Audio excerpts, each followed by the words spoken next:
Further debate? The member for Toronto St. Paul's. Thank you, Speaker. I am splitting my time with my colleague and friend, the MPP for Beaches East York.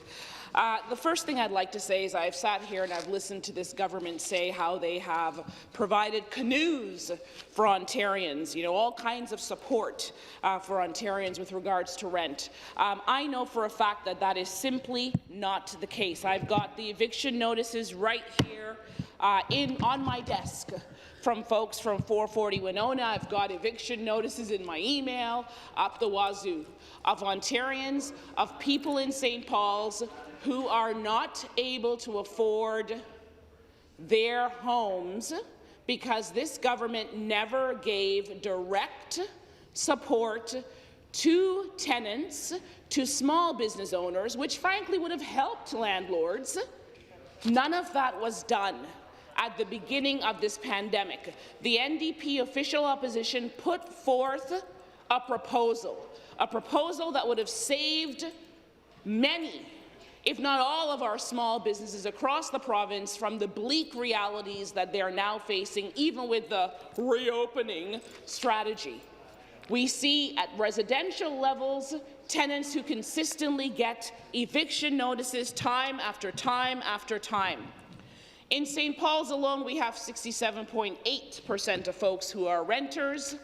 We already know that this government has not given support to the municipalities in the way in which we need it. We know that Toronto itself is swimming in a $1.5 billion deficit, and I have learned as an MPP, of course, that municipalities are allowed to operate in deficit. So what that means is if this government continues to be opaque and not transparent and not share with our municipalities what kinds of supports they're going to have, it's just going to mean more devastation, because we're going to have less access to supportive housing, less access to affordable housing, less access to childcare subsidized spots, less access to a public transportation that runs and support for schools. All of this is happening on this government's watch. So I just wanted to drop those few pieces of facts. Back to Bill 184.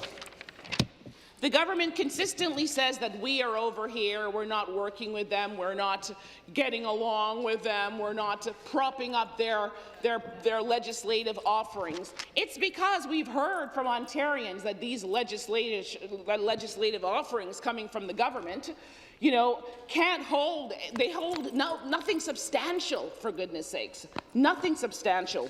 But forget about what I have to say. Let's go straight to the Ontarians. Let's go straight to my constituents. Here's Patrick. He's speaking on behalf of the 100 Vaughan Road Tenants Association, which represents 28 tenants living in a 33-unit building in our riding. Quote unquote, today I would like to voice our association's concerns with Bill 184. Our membership is deeply and unequivocally opposed to this bill, and we're particularly alarmed that it is moving forward during a pandemic.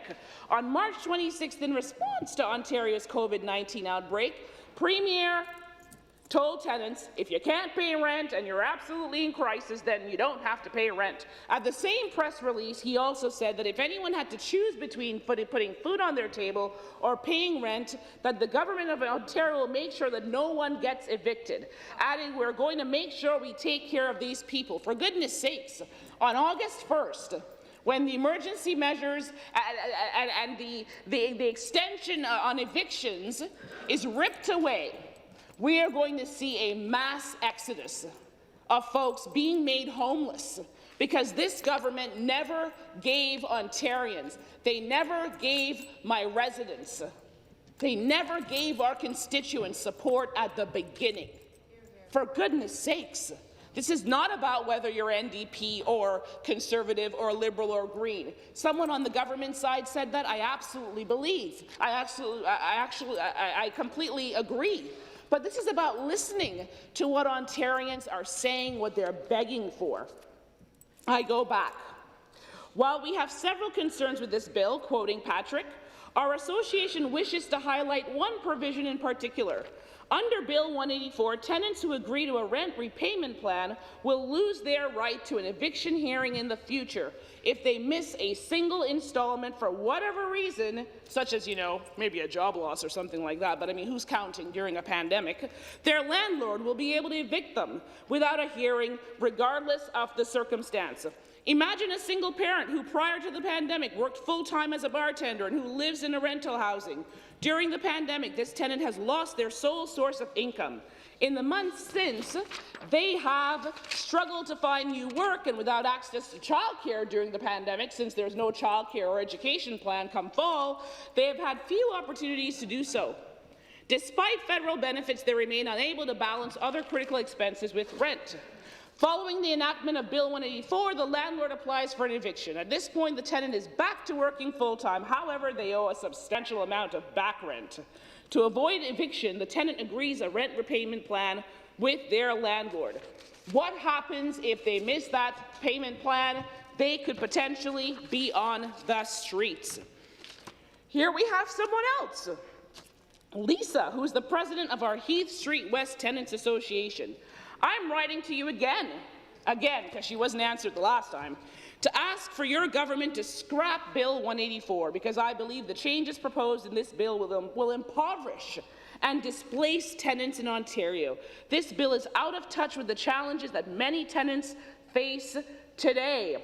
Why don't you consider updating the purpose of the Residential Tenants Act to include improving public health in Ontario and recognizing the progressive realization of the human rights to housing as enshrined in the federal legislation?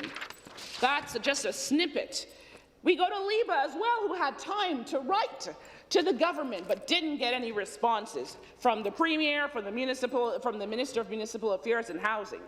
I live in Toronto, St. Paul's. I have the good fortune to own my home. Look at that, a homeowner who is still concerned with Bill 184.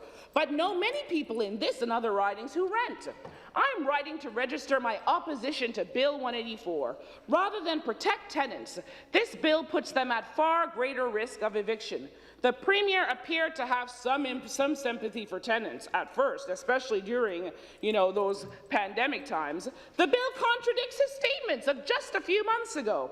Aside from the hardship it creates for individuals and their families, it will also exacerbate Ontario's housing affordability crisis. I urge you to vote against Bill 184. Let's see what Karen has to say. She's a tenant of St. Paul's too. My goodness, she cares about Bill 184.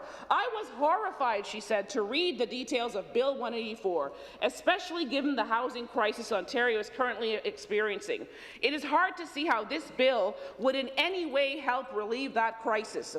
As a long-time renter who has consistently seen my landlords pushing yearly for above-guideline rent increases, which have had to be fought in court, I'm also deeply concerned for myself, my neighbours, and many others in similar positions. I am writing to register my vehement opposition to Bill 184. This bill will put tenants at far greater risk of eviction and will exacerbate Ontario's already housing crisis. Please know, and I mean the government, I don't care if they believe me or not, but Speaker, these are unsolicited letters, and I got hundreds of them on every piece of legislation that this government puts forth. Here we have Kathleen, who reminds us that universal design is necessary in every housing unit that Ontario creates. Having the ability to live with a disability in a house should be a human right. Many people think that universal design costs a great deal more than conventional design. However, the cost of universal design in housing is only 1 or 2% more when planned from the initial design stage. It is renovation that is costly. I urge you to ensure the Ontario Building Code is revised immediately by making universal design mandatory in all rental and ownership apartments. So I have this to say in the last 35 seconds before I pass it over to my friend and colleague from Beaches East York. Why has this government forsaken tenants, renters, landlords, mortgage payers in Ontario. Why did you all sit there, sorry, through you, Speaker, why did you all sit there with your hands behind your back, waiting for Justin Trudeau to open his wallet? Why the heck didn't they do anything for people here in Ontario when they were begging for it, before all of our businesses, before we lost Dave's, before we're losing bookstores left, right, and centre? Why didn't you do something now? Why not? Thank you. Recognize the member for Beaches East York. Thank you.